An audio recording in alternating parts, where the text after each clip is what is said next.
Good morning student, welcome to online classes. तो देखो हम पढ़ेंगे केमिस्ट्री और वो भी बीएससी सेकंड सेमेस्टर की, ठीक है। और बीएससी सेकंड सेमेस्टर में 4th यूनिट है हमारी। यूनिट फर्स्ट तो यही है हमारे पास, introductory concept and mechanism of chemical reaction. Second unit है हमारे पास स्टीरियो केमिस्ट्री। थर्ड यूनिट है हमारे पास arene and aromaticity and fourth है केमिकल काइनेटिक्स, जिसमें से फर्स्ट यूनिट है introductory concept and mechanism of chemical reaction, ठीक है। पहले जो यूनिट थी केवल इतनी थी हमारे पास, मैकेनिज्म ऑफ केमिकल रिएक्शन, जब तक अपने यहाँ क्या चल रहा था ईयरली वाइज। अब हमारी बीएससी होगी सेमेस्टर वाइज। सेमेस्टर वाइज में इसमें थोड़ा सा टॉपिक्स और इंक्लूड कर दिए, ये कर दिया new include, introductory concept and mechanism of chemical reaction, ठीक है। तो ये तो हमारा पुराना है ही, ये सिलेबस तो हमारा बीएससी में भी है और अपना बीएससी बीएड में भी है, लेकिन ये न्यू ऐड हुआ है वो केवल किसके लिए, बीएससी वालों के लिए। तो पहले हम इस पार्ट को कंप्लीट कराएंगे, जिससे बीएससी और बीएससी बीएड दोनों का क्या होगा, साथ साथ में चलता रहेगा। तो मैकेनिज्म ऑफ केमिकल रिएक्शन की अगर हम लोग बात करते हैं तो सबसे पहले इस चैप्टर के नेम्स को ही देखो, मैकेनिज्म ऑफ केमिकल रिएक्शन। बात आती है मैकेनिज्म ऑफ केमिकल रिएक्शन, यानी कि रासायनिक अभिक्रियाओं की क्रियाविधि। क्या होती है केमिकल रिएक्शंस और क्या होती है मैकेनिज्म। तो हम लोग बोलते हैं सबसे पहले कि केमिकल रिएक्शन क्या होती है। सबसे पहले केमिकल रिएक्शन को समझते हैं। केमिकल रिएक्शंस क्या होती है, ठीक है। केमिकल रिएक्शन देखो, एक एग्जांपल दूँ तुम लोगों को। एक एग्जांपल है, मान लो हमारे पास कोई ए बी जिसमें मॉलिक्यूल है हमारा, ठीक है। सी कोई अटैकिंग रीजेंट हो सकता है। यहाँ पर प्रोडक्ट दिखेगा हम लोगों को a single bond C plus B क्या हो गया, साइड प्रोडक्ट। तो इसमें देखो ये जो हमारा ए बी है हो सकता है रिएक्टेंट हो, ठीक है, और ए सी कौन होगा, फिर प्रोडक्ट ही होगा। अब अगर हम इसमें बात करें तो देखो पहले मॉलिक्यूल कौन है, ए बी और एटम आपस में किससे जुड़े हैं, सिंगल बॉन्ड से। लेकिन तुम लोग प्रोडक्ट को देखो, प्रोडक्ट में ए और बी के बीच में बॉन्ड है, नहीं है। इसका मतलब क्या हुआ, ए और बी के बीच का बॉन्ड क्या हो चुका है, ब्रेक हो चुका है, ठीक है। लेकिन ए और सी के बीच में न्यू बॉन्ड का क्या हो गया, फॉर्मेशन, क्योंकि इधर देखो पहले ए और सी के बीच में बॉन्ड था, नहीं था। तो हम लोग बोलते हैं कोई भी ऐसी केमिकल रिएक्शन या कोई भी ऐसी रिएक्शन, सबसे पहले बोले कोई भी ऐसी रिएक्शन जिसमें ओल्ड बॉन्ड, पुराने बंध तो क्या हो गए, टूट चुके हैं, ओल्ड बॉन्ड आर ब्रेक। देखो पहले ए बी के बीच में बॉन्ड था, प्रोडक्ट में कहीं दिख रहा है ए बी के बीच में बॉन्ड, नहीं, ठीक है। जिसमें ओल्ड बॉन्ड तो क्या हो गए, ब्रेक हो गए, लेकिन न्यू बॉन्ड का क्या हो गया है, फॉर्मेशन हो गया। देखो ए और सी के बीच में पहले बॉन्ड था, नहीं, लेकिन अब क्या हो गया, न्यू बॉन्ड का फॉर्मेशन हो चुका है। तो हम लोग बोलते हैं the reaction in which old bond are broken and new bond are form as a resultant of which the reactant get convert into product, ठीक है। यानी कि ऐसी रासायनिक अभिक्रियाएं, ऐसी अभिक्रियाएं जिनमें पुराने बॉन्ड तो क्या हो गए, टूट चुके हैं, और न्यू बॉन्ड का क्या हो चुका है, फॉर्मेशन हो चुका है, जिससे तुम्हारा रिएक्टेंट जो है किस में कन्वर्ट हो चुका है, प्रोडक्ट में कन्वर्ट हो चुका है। उसको हम लोग क्या बोलते हैं, केमिकल रिएक्शन कहते हैं, ठीक है। तो याद रखना केमिकल रिएक्शन क्या होती है, जिनमें ओल्ड बॉन्ड ब्रेक हो गया, न्यू बॉन्ड का फॉर्मेशन हो गया, जिसके रिजल्ट में क्या हुआ, रिएक्टेंट कन्वर्ट हो जाता है प्रोडक्ट में, कौन कहलाएगी, केमिकल रिएक्शन। तो केमिकल रिएक्शन तो कंप्लीट हुआ, ये केवल यूनिट का जो नेम है उसका इंट्रोडक्शन है, ठीक है। अब बात आती है हमारी मैकेनिज्म की। मैकेनिज्म क्या होती है, हम लोग ने देखा होगा जब भी हम लोग कोई भी रिएक्शन पढ़ेंगे उसकी मैकेनिज्म तो हम लोगों को पढ़नी पड़ती है, ठीक है। तो मैकेनिज्म क्या होती है, अगर हम मैकेनिज्म की बात करें तो कोई भी केमिकल रिएक्शन जो जितने स्टेप्स में कंप्लीट होती है, बहुत सारी रिएक्शन है जो एक स्टेप में होती है, कई रिएक्शन है जो 2 स्टेप में होती है, कई रिएक्शन है जो 3 स्टेप्स में कंप्लीट होती है। जैसे कि SN1 को उठा लो, 2 स्टेप्स की होती है।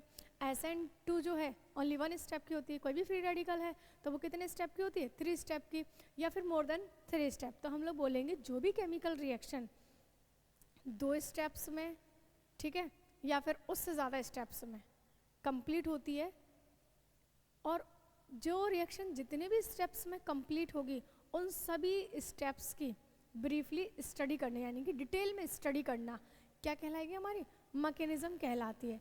तो तो अगर डेफिनेशन की बात करें तो कोई भी रासायनिक अभिक्रिया जो 2 या 2 से अधिक पदों में संपन्न होती है उन सभी पदों का विस्तार पूर्वक अध्ययन करना ही क्या कहलाता है हमारा मैकेनिज्म।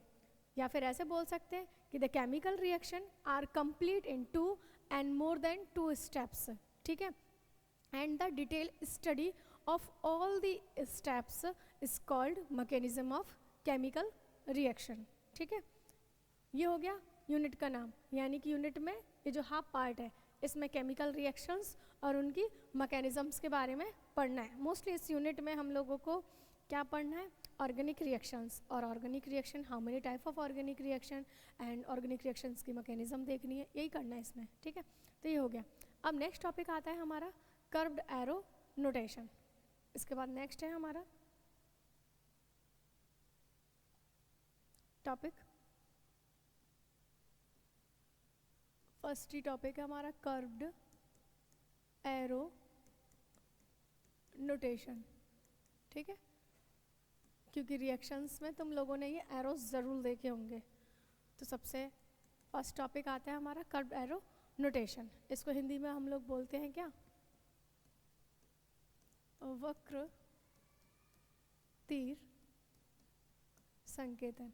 मैं हिंदी इंग्लिश में दोनों इसीलिए कर रही हूँ क्योंकि देखो अपने यहाँ सेक्शन इंग्लिश मीडियम का भी है और हिंदी मीडियम का है, दोनों को काम आएगा ये, ठीक है। तो कर्व्ड एरो नोटेशन, वक्र तीर संकेतन। तो वक्र तीर संकेतन क्या होता है, देखो अभी तुम लोगों ने देखा होगा कोई भी केमिकल रिएक्शन, मैंने जैसा तुम लोगों को बोला था केमिकल रिएक्शंस में क्या होता है, रिएक्टेंट किस में कन्वर्ट होगा, प्रोडक्ट में कन्वर्ट होता है, ठीक है।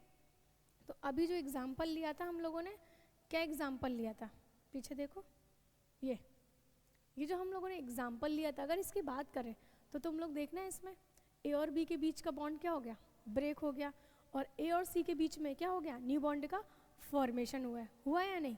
तो अब आप लोग ये बताओ कि जब भी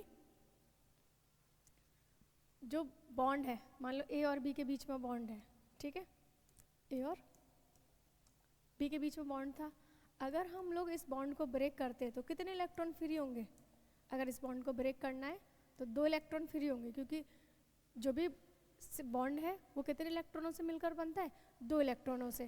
तो जब भी हम इस बॉन्ड को तोड़ेंगे, ब्रेक करेंगे, तब क्या होंगे, 2 इलेक्ट्रॉन फ्री हो जाएंगे, और फ्री करके वो क्या होंगे, मूवमेंट करेंगे। ऐसा थोड़ा ना कि एक ही जगह पर स्टेबल रहेंगे, वो क्या करेंगे, मूवमेंट करेंगे। या फिर ये देखो उसमें प्रोडक्ट बना था अभी, कौन सा, ए और सी, अगर ए और सी के बीच में क्या हो, न्यू बॉन्ड का फॉर्मेशन हो। अब ये न्यू बॉन्ड का फॉर्मेशन कब होगा, ये न्यू बॉन्ड का फॉर्मेशन जब होगा ना, जब इलेक्ट्रॉन जो होंगे वो मोशन करके क्या आएंगे, पास में आएंगे, तब जाके किसका फॉर्मेशन होगा, तुम्हारा न्यू बॉन्ड का फॉर्मेशन हो जाएगा, ठीक है। तो हम लोग बोलते हैं कि केमिकल्स रिएक्शन में जब भी बॉन्ड ब्रेक होते हैं या फिर जब भी न्यू बॉन्ड का फॉर्मेशन होता है, दोनों ही कंडीशन में क्या होते हैं, इलेक्ट्रॉन मोशन करते हैं। दोनों ही कंडीशन में इलेक्ट्रॉन क्या करते हैं, मोशन। तुम सब लोगों को पता होगा जब भी बॉन्ड को ब्रेक किया, क्योंकि एक बॉन्ड कितने इलेक्ट्रॉनों से मिलकर बनता है, 2 इलेक्ट्रॉनों से, जब भी हम लोग बॉन्ड को ब्रेक करेंगे तब न्यू बॉन्ड का क्या होता है, फॉर्मेशन होता है, ठीक है। सॉरी, जब भी बॉन्ड को ब्रेक करेंगे तब 2 इलेक्ट्रॉनों का क्या होगा, फॉर्मेशन, फ्री हो जाएंगे। या फिर जब भी एक बॉन्ड का फॉर्मेशन करेंगे हम लोग, तब भी हम लोगों को क्या चाहिए, 2 इलेक्ट्रॉन।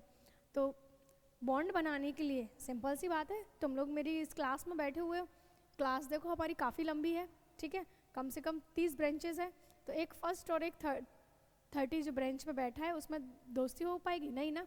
तो हम लोग को क्या करना पड़ेगा, उससे कोई काम हो तो चल के जाना पड़ेगा ना हम लोग को उसके पास। ऐसे न्यू बॉन्ड का फॉर्मेशन है, जब भी यहाँ से बॉन्ड टूटे होंगे तो 2 इलेक्ट्रॉन फ्री हुए होंगे, और जब बॉन्ड बनेंगे तो इलेक्ट्रॉन क्या करेंगे, चल के एक दूसरे के पास आएंगे, और जब पास आएंगे तो उनमें न्यू बॉन्ड का फॉर्मेशन हो जाएगा। तो हम लोग बोल सकते हैं ना, चाहे तो केमिकल रिएक्शन में बॉन्ड ब्रेक हो और चाहे केमिकल रिएक्शन में बॉन्ड का फॉर्मेशन हो, दोनों ही टाइम पर इलेक्ट्रॉन क्या करते हैं, मोशन करते हैं। और इलेक्ट्रॉनों के मोशन की डायरेक्शन को जिन एरो के द्वारा रिप्रेजेंट किया जाता है उनको कहते हैं हम लोग क्या, कर्व्ड एरो नोटेशन। समझ आया।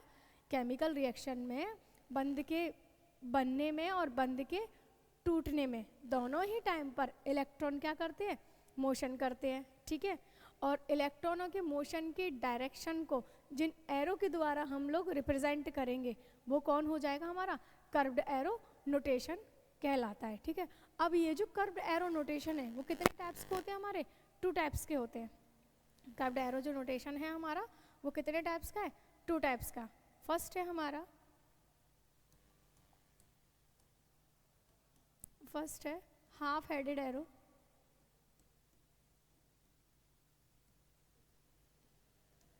हाफ हेडेड एरो, और सेकंड होता है हमारा फुल हेडेड एरो। पहले फुल कर देते हैं, ठीक है। एक है हमारे पास फुल हेडेड एरो, एक है हमारे पास हाफ हेडेड एरो। इसका मतलब है एक तो पूरे सिर वाला है और एक कैसा है? आधे सिर वाला है। इस पूरे सिर वाले को हम लोग ऐसे लिखते हैं, ऐसे, या फिर ऐसे। कर्व्ड बोला है ना, तो कर्व होंगे घूमे हुए, ठीक है। और हाफ का मतलब ये एक ही साइड ये होगा, ठीक। तो चलो एक एक करके इनकी बात करते हैं। सबसे पहले उठाते हैं फुल हेडेड एरो को। फुल हेडेड क्या होता है और हाफ हेडेड क्या होता है, ठीक है। तो बात करते हैं फुल हेडेड एरो की। लिख लिया होगा, कर्व्ड एरो नोटेशन 2 टाइप्स के होते हैं, फुल हेडेड एरो और हाफ हेडेड एरो। अब देखो एरो तो तुम लोगों ने देखा होगा। एरो क्या होता है हमारे पास? यही होता है ना एरो। ये कौन है हमारा? एरो है, ठीक है, तीर जिसको बोलते हैं। ये जो एरो है इसका दोनों साइड में सिर है, इधर भी है और इधर भी है, ठीक है। तो ये जो एरो होता है इसको बोलते हैं फुल हेडेड एरो। दोनों साइड सिर है, इसका मतलब कितने इलेक्ट्रॉनों के मोशन को रिप्रेजेंट करेगा? 2 इलेक्ट्रॉनों के मोशन को। अगर मैं इसके आधे सिर को हटा दूं, आधे सिर को हटाने के बाद क्या मिलेगा? यही बचेगा मेरे पास, या तो ये बचेगा या फिर उधर का बचेगा, कहीं से भी। हमने क्या किया? हाफ हेड को हटा दिया। हाफ हेड को हटा दिया मतलब एक साइड ही सिर बचा है। एक साइड सिर बचा है मतलब ये कितने इलेक्ट्रॉन के रिप्रेजेंट करेगा? 1 इलेक्ट्रॉन के मोशन को रिप्रेजेंट करता है। ऐसा ही है हमारा हाफ हेडेड एरो और full headed arrow. Half headed arrow का मीनिंग है कि एरो जो होता है उसमें, फुल हेडेड एरो में दोनों साइड हेड है यानी कि 2 इलेक्ट्रॉन। हाफ में एक ही साइड सिर है, इसका मतलब 1 इलेक्ट्रॉन के मोशन को क्या करेगा? रिप्रेजेंट करता है। तो हम एग्जाम्पल से देखते हैं इसको। एग्जाम्पल देखो,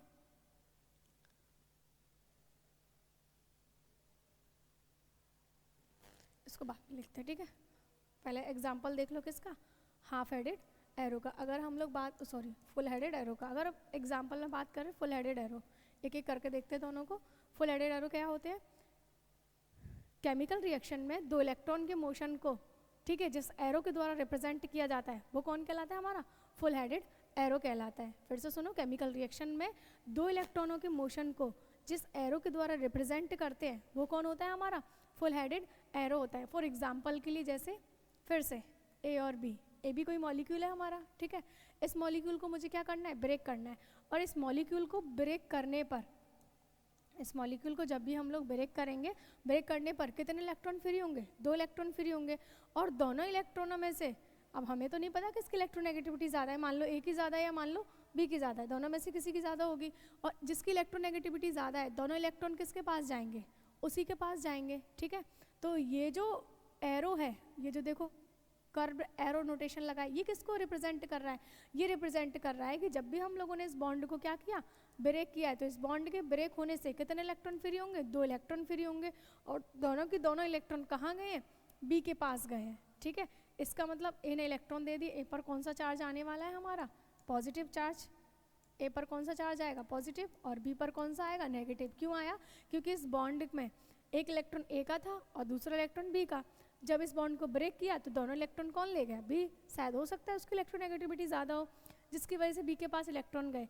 अब क्या गए हैं वो हमें पता कैसे चला? इस फुल हेडेड एरो से। ये जो हम लोगों ने फुल हेडेड एरो दिखाया है यहाँ पर, इसका मीनिंग यही है कि बॉन्ड के ब्रेक होने पर जो 2 इलेक्ट्रॉन फ्री हुए, दोनों इलेक्ट्रॉन कहाँ चले गए? बी के पास चले गए। इसका मतलब ए पर पॉजिटिव चार्ज और बी पर नेगेटिव चार्ज। ये होता है हमारा फुल हेडेड एरो, ठीक है। चलो नेक्स्ट बात करते हैं हम लोग किसकी? हाफ हेडेड एरो की। नेक्स्ट आता है हमारा सेकेंड टाइप। सेकेंड टाइप है हमारा हाफ हेडेड एरो, ठीक है। हाफ हेडेड एरो क्या होता है? अभी बताया था किससे रिप्रेजेंट करते हैं? आधा, हाफ। अब दोनों साइड एरो नहीं लगाएंगे, एक ही साइड लगाएंगे इसका, ठीक है। तो सेम एग्जाम्पल लेते हो, देखो फिर से बिल्कुल सेम एग्जाम्पल में भी क्या रखा है, ए और बी, यही है ना हमारे पास, ठीक है, ए और बी मॉलिक्यूल। अब इस बार देखो क्या करना है, फिर से हमको पता है ए बी के बीच में जो बॉन्ड है सिंगल बॉन्ड, ठीक है, सिग्मा, वो कितने इलेक्ट्रॉन से मिलकर बना है, 2 इलेक्ट्रॉनों से, ठीक है। जब भी हम इस बॉन्ड को ब्रेक करेंगे तब कितने इलेक्ट्रॉन फ्री होंगे, 2 इलेक्ट्रॉन फ्री होने हैं, ठीक। और जब भी ये दोनों इलेक्ट्रॉन फ्री होंगे तो किसके पास जाएंगे, मान लो अभी इन दोनों के पास एक एक कर दो, ठीक है, रेडिकल बनाना है हम लोगों को। हमने क्या किया है, एक इलेक्ट्रॉन ए के पास गया और दूसरा इलेक्ट्रॉन बी के पास गया। इसको कैसे दिखाएंगे, ये हाफ हेडेड एरो, ये कौन है हमारा, हाफ हेडेड एरो है। इसका मीनिंग है कि इस बॉन्ड के टूटने से जो 2 इलेक्ट्रॉन हमको मिलेंगे ना, फ्री होंगे, वो दोनों इलेक्ट्रॉनों में से एक इलेक्ट्रॉन तो गया ए के पास और दूसरा इलेक्ट्रॉन गया बी के पास। कैसे पता चल रहा है, इन हाफ हेडेड एरो से देखना, रिएक्शन में ये लगे हुए मिलेंगे तुम लोगों को जब भी किसी बुक में मैकेनिज्म देखोगे तब, ठीक, या फिर जब हमें मैकेनिज्म करनी है तब हम लगाएंगे इसको, हमें ज़रूरत पड़ेगी तो ये क्या होगा कि जब भी किसी बॉन्ड को ब्रेक किया तो बॉन्ड के टूटने से जो इलेक्ट्रॉन फ्री हुए, ठीक है, और इलेक्ट्रॉन से पता चल रहा है कि एक इलेक्ट्रॉन कहाँ गया है, ए की तरफ, और दूसरा इलेक्ट्रॉन कहाँ गया है, बी की तरफ। इसका मतलब है कि इलेक्ट्रॉनों के इस प्रकार के मोशन को किससे रिप्रेजेंट करेंगे, हाफ हेडेड एरो से रिप्रेजेंट करते हैं। तो अच्छा, अब चार्ज कौन सा आएगा, एक इलेक्ट्रॉन इधर गया, एक इलेक्ट्रॉन उधर गया, तो चार्ज तो रहेगा ही नहीं। तो कौन आएगा इस पर, यहाँ बनेंगे ए रेडिकल और वी रेडिकल। यहाँ तो बने थे एनाइन, वो आयंस बने थे एनाइन और केटाइन, और यहाँ कौन बना है हमारा, फ्री रेडिकल मिला है, ठीक है। तो ये होता है हमारा कर्व्ड एरो नोटेशन। क्या था कर्व्ड एरो नोटेशन, कि जब भी किसी केमिकल रिएक्शन में बॉन्ड का फॉर्मेशन होता है या फिर बॉन्ड ब्रेक होते हैं, ठीक है, दोनों ही टाइम पर इलेक्ट्रॉन क्या करते हैं, मोशन करते हैं, और इलेक्ट्रॉनों के मोशन की डायरेक्शन को जिस एरो के द्वारा हम लोग रिप्रेजेंट करते हैं वो कौन होते हैं, कर्व्ड एरो नोटेशन, वक्रतीर संकेतन। अब ये कितने टाइप्स के हैं, ये होते हैं हमारे 2 टाइप्स के। कितने टाइप्स के हैं ये, 2 टाइप्स के। फर्स्ट है हमारा फुल हेडेड एरो और नेक्स्ट है हमारा हाफ हेडेड एरो। अच्छा, फुल हेडेड एरो क्या होता है कि किसी भी केमिकल रिएक्शन में 2 इलेक्ट्रॉनों के मोशन को, ये कितने इलेक्ट्रॉन के मोशन को रिप्रेजेंट करता है, 2 इलेक्ट्रॉनों के मोशन को जिस एरो के द्वारा रिप्रेजेंट करते हैं वो कौन होता है हमारा, फुल हेडेड एरो। जिसे एग्जाम्पल बताया था ए बी मॉलिक्यूल में से जब ए और बी बॉन्ड को तोड़ा है हम लोगों ने, तो बॉन्ड के टूटने से दोनों इलेक्ट्रॉन किसके पास गए हैं, बी के पास, ठीक है। तो इसको किससे रिप्रेजेंट करेंगे, फुल हेडेड एरो से। नेक्स्ट आता है हमारा half headed arrow. Half headed arrow कितने इलेक्ट्रॉन के मोशन को रिप्रेजेंट करता है, ओनली 1 इलेक्ट्रॉन के मोशन को रिप्रेजेंट करता है। कि किसी भी केमिकल रिएक्शन में जब एक इलेक्ट्रॉन के रिप्रेजेंटेशन को या एक इलेक्ट्रॉन के मोशन को रिप्रेजेंट किया जाता है तो किससे करते हैं, हाफ हेडेड एरो से। इसका भी मैंने सेम एग्जांपल लिया था, ए बी मॉलिक्यूल, ठीक है।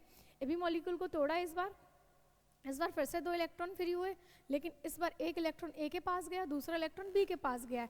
तो इस प्रकार की डिस्ट्रीब्यूशन को किससे रिप्रेजेंट करेंगे हम लोग, एक एक इलेक्ट्रॉन के मोशन को हाफ हेडेड एरो से, और देन हमको क्या मिल जाएंगे, रेडिकल मिल जाएंगे, ठीक है। तो ये हो गया हमारा curved arrow notation. Second heading है हमारी होमोलैटिक एंड हेटेरोलैटिक, ठीक है। नेक्स्ट कराते हैं उसको, थैंक यू।